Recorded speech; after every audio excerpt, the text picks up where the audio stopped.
Knowing how to orchestrate those kicks ahead of time is a requirement, because if you try to like improv it during the song, you'll probably screw up pretty bad and lose track and then miss the upcoming part. So figure out how you want to orchestrate the kicks.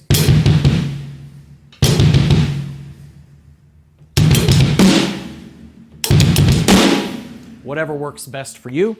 And just kind of plan ahead and know the sheet music ahead. There's these parts where the diddles are on the kick a lot, and it'll be like E and for E.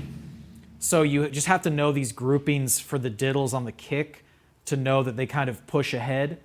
And you'll know when you start to play it, you'll feel that cadence to understand what I'm describing, because I know it's pretty abstract. But just know that the kick patterns, you know, E and for, you just have to be aware of them ahead of time to be able to pull them off. So when you know those two things, you can look at section A. 1 E and a 2, 3, 4 E, 1 E and a 2, 3, a 4 E, 1 E and a 2, 3, and a 4 E, 1 E and a 2 E and a 4 E and a. So it's pretty straightforward up to the fill. The fill one more time. 1 E and a 2 E and a 4 E and a. And on most of the fills in the song, I tend to break them into two parts. Kind of the 1 E and a 2 E. And then the and a 3 E and a 4 E and a. Then you just string them together. 1 E and a 2 E and a 4 E and a.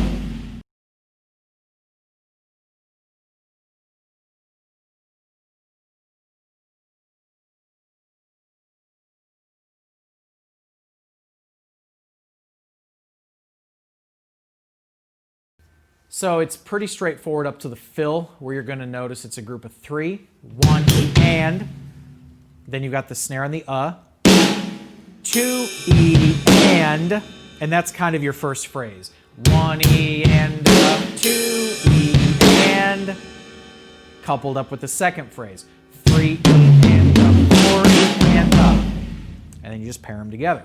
1 E and 2 E and 3 E and 4 E and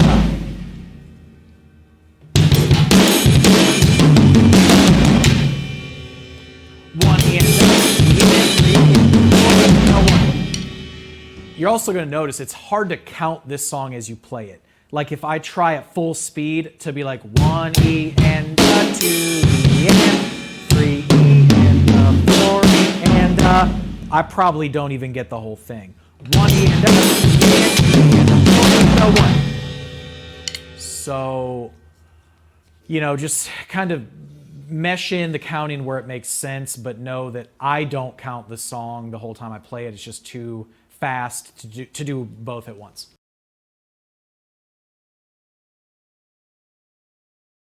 But it's 1 E and a 2 E and a 3 E and a 4 E and a 4 times.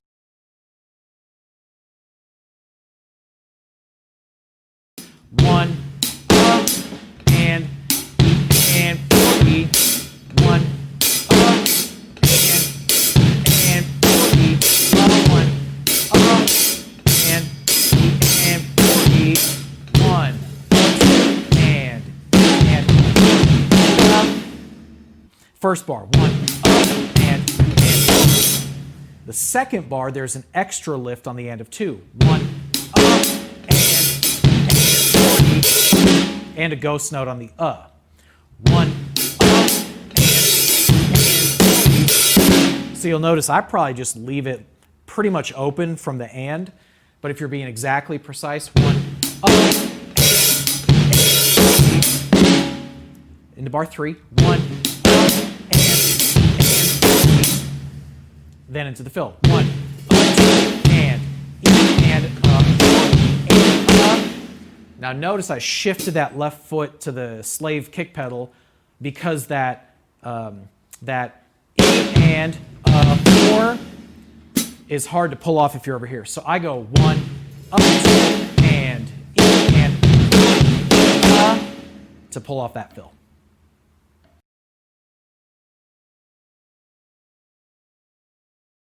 Section E, 1 E and up, and E and 4 E and up, 2, 3, 4 E and 1 E and up, and E and 4 E and up, and 3, 4 E and up. So the way I like to think of these sections is I just really tune into what that kick is doing. And then it's just a straight ride on the ride cymbal, and then you just pay attention to that call and response on the kick. 1 E and a, and E and 4 E and a. And just keep the count, you should be able to get it. So each piece one more time. 1 E and a, and E and 4 E and a, 2, 3, 4 E and 1 E and a, and E and 4 E and a.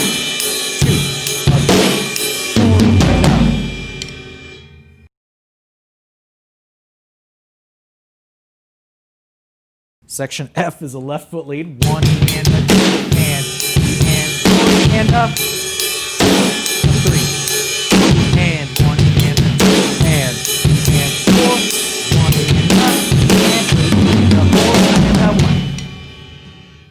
So again here you're just paying attention to that cadence, 1 E and a 2, but it feels like there's a gap and there's not. 1 E and a 2 and, so everything kind of flows without ever pausing in the song. 1 E and a 2 and up, 3 and 1 E and a 2 and 4, 1 E and up, and 4 and 1. Hard to orchestrate the diddle, but make sure you hit it nice and crisp.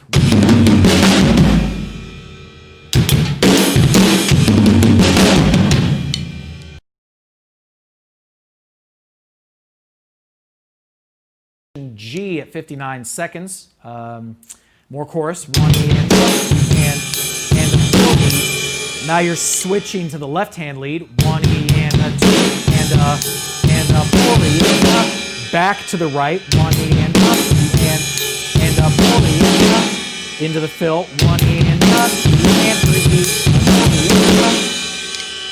A little bit to unpack there. One more time. 1 E and a 4 E, 1 E and a 2 and a 4 E and a 1 E and a 4 E and a 1 E and 3 E. What you probably noticed in there, there's a difference on the 3-note kick with the 1 E and a and, as opposed to bar 2, the 4-note kick, 1 E and a 2 and a. Now, I probably play it the same when I play it bar 1 the entire time, but I probably don't change the left.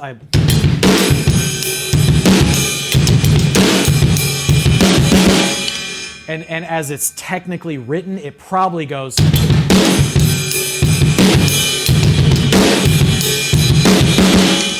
Whether I displace that on the E and or the and, it's not really noticeable. But just be aware if you're playing precise, bar 2 would go 1 E and a 4 E and those other bars go 1 E and a 4 E and then let me show you the fill one more time. 1 E and a 3 E and a 4 E and a. Let me show you the fill one more time. 1 E and a 3 E and a 4 E and a. Again, kind of difficult for me to count it because of the speed, so I just play it.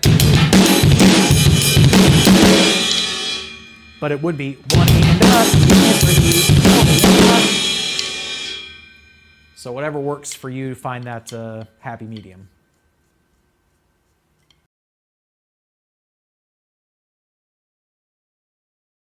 Section H, 1 E and a 4 E and a. Back to a left hand, 1 E and a 2 and a 4 E and a. 1 E and a 4 E and a. Back to the fill, 1 E and a 3 E and a 4 E and a 1. Again, I might be sticking it slightly different based on that diddle.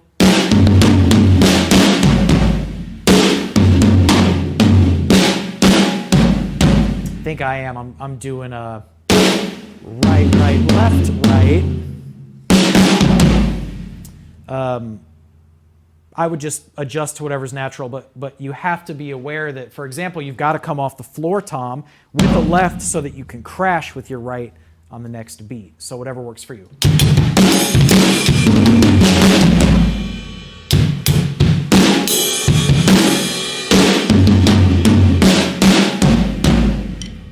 Whatever gets the job done.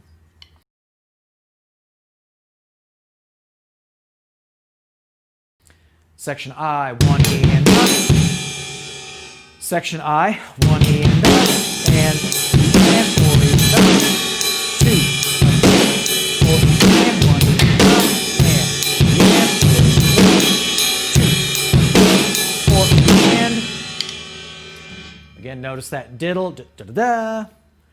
So it's 4E and, right?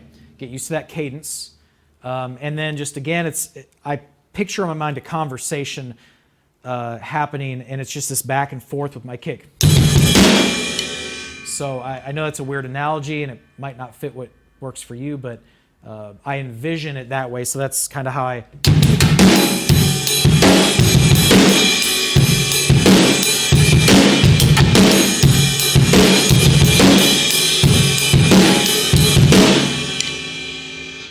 Whatever works for you.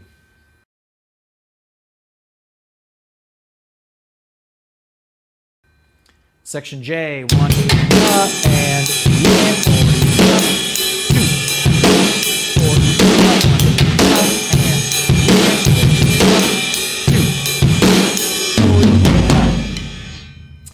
So again, the sticking becomes important because if I go 4 and then I've got to come over here for a left crash, it might be a little clunky. So I like to orchestrate the kind of thing.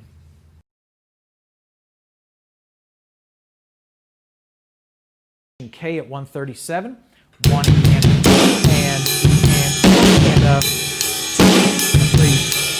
and 1 and 2 and 4, 1 and 5.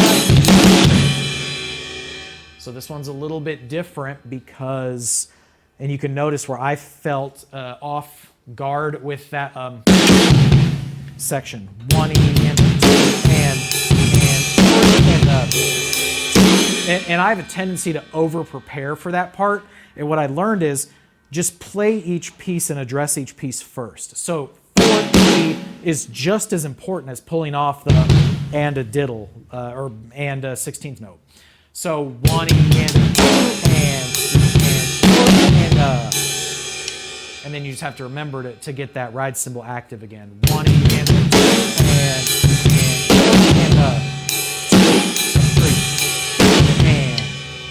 Now I probably write that it's 1 and 2, but I probably don't play it that way just to allow your body to swing around.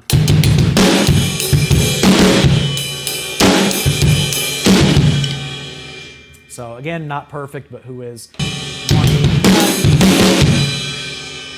So the fill is a little different because it's going to cut off to give you the E and a 4 E and a before the crash. 1 E and a, and then if I count it out full, 1 E and a, 1 E and a, 3 E and a, 4 E and a. Ready for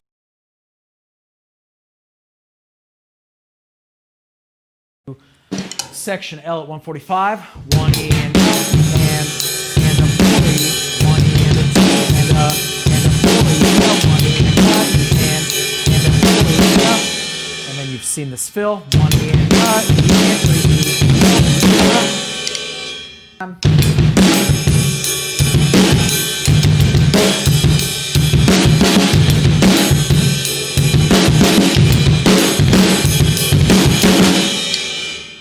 So if I count it, 1 E and a, and a 4 E, 1 E and a 2 and a 4 E and a 1 E and a, and a 4 E and a 1 E and a, and 3 E, 4 E and a.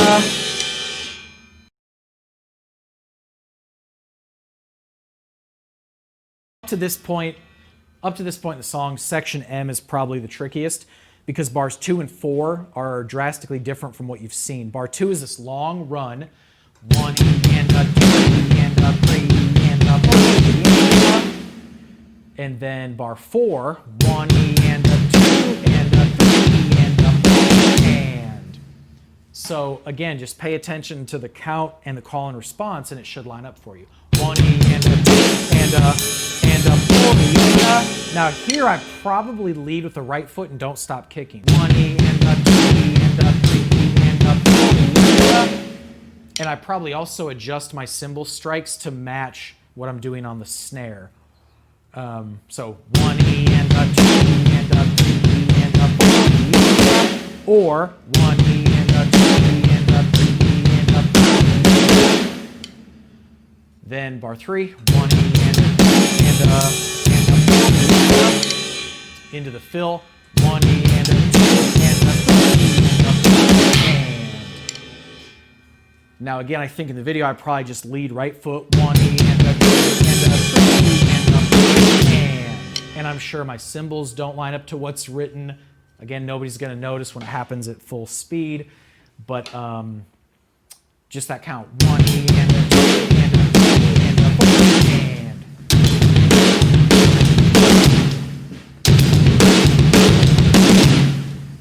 So then, if I play it without counting, so, if I tried to count that, I wouldn't be 1 E and a 2 and a 3 and a 4 and. I would, mechanically, I would lose track of something. It's just too fast, so play the feel.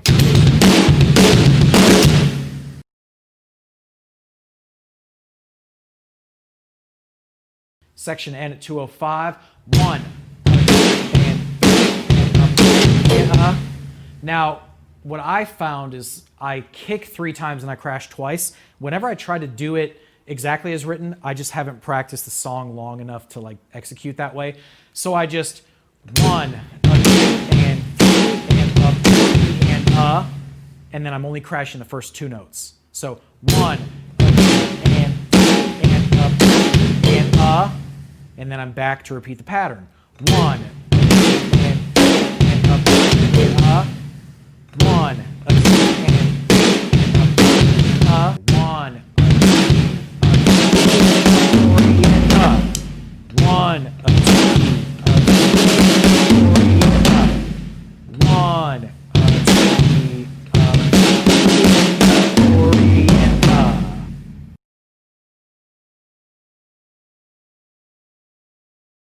No, at 2:15, 1, a 2, and 4 a 1, and 4 1, 2, and 4 1, 2, and 4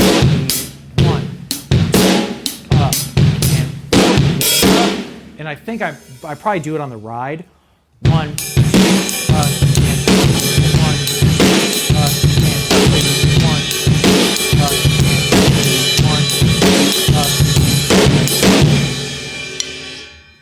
the last bar. 1, 2, and 3.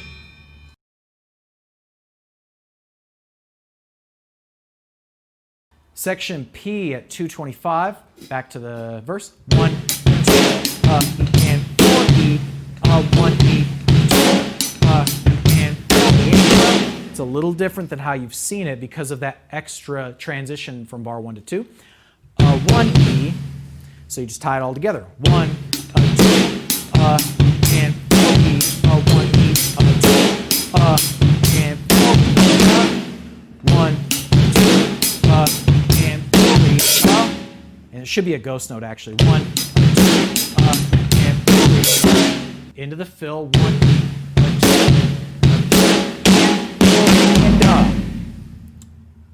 1 E, 2, and you can kind of orchestrate it different as long as the count pans out. 1 E, whatever works for you. 1 E, and 1 E, and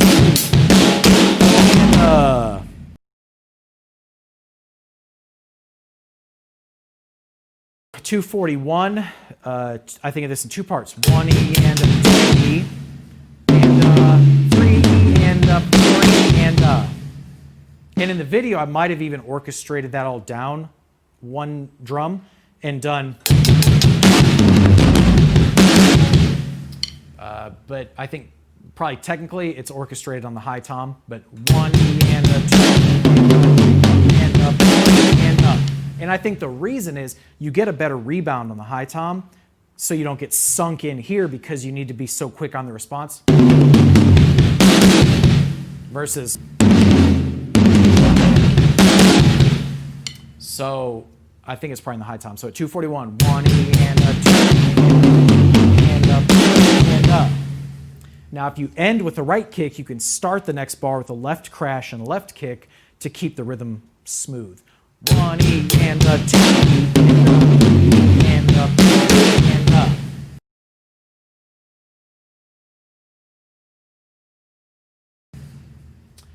.244, section R, 1E and a 2, 3, 4E, 1E and a 2, 3, 4E, 1E and a 2, 3 and a 4E, 1E and a E and 3E, 4E,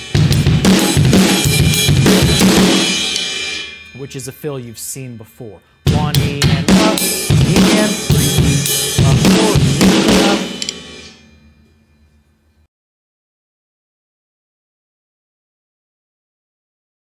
Section S, 1E and a 4E, 1E and a and a 4E, 1E and a and a 4E, 1E and a.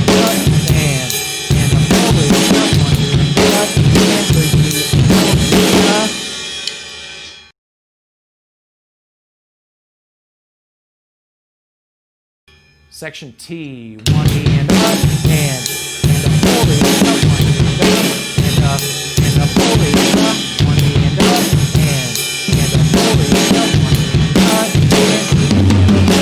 a. So again, if I play it without counting,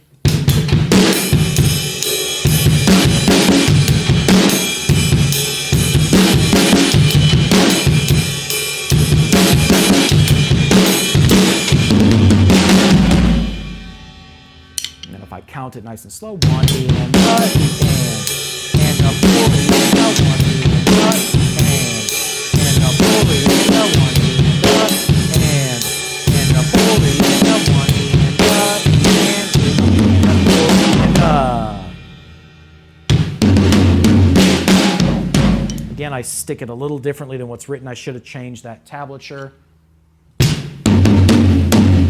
So it should be diddle, left, right. So that I'm ready to crash for the next section. Section U really turns up the heat. Section U, like you need to focus to play this section. 1E and a 2 and a 4E, 1E and a 2 and a 1E and a 2 and a 4E, into the fill. 1E and a 2 and a 4E, which sounds way harder than it is. So I do the left sequence, 1E and a, 2E and a, and if you do the diddles that way, you're free for the crash. 3E and a 4E and a, just downhill. 1E and a 2.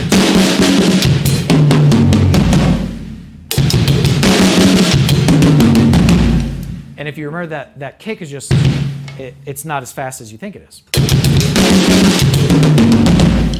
Right?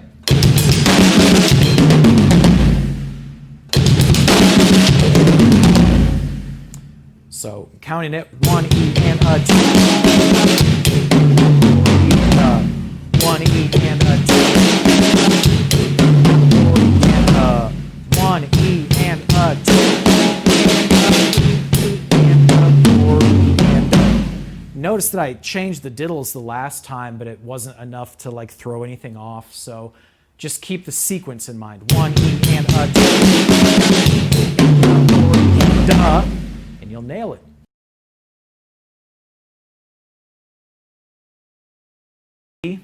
One E and a 2 and a 4E and a.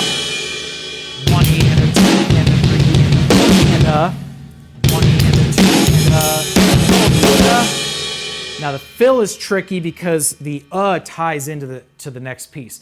So let me play what's written, but then what comes after that's not written in the next part. 1 E and 3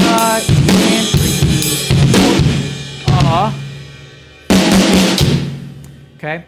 So if you know there's something coming at the end, then the fill is 1 E and 3 which gets ready for the 1 and 2 and.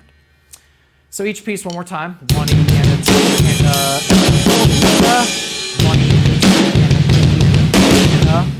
1 E and a 2 and 1 E and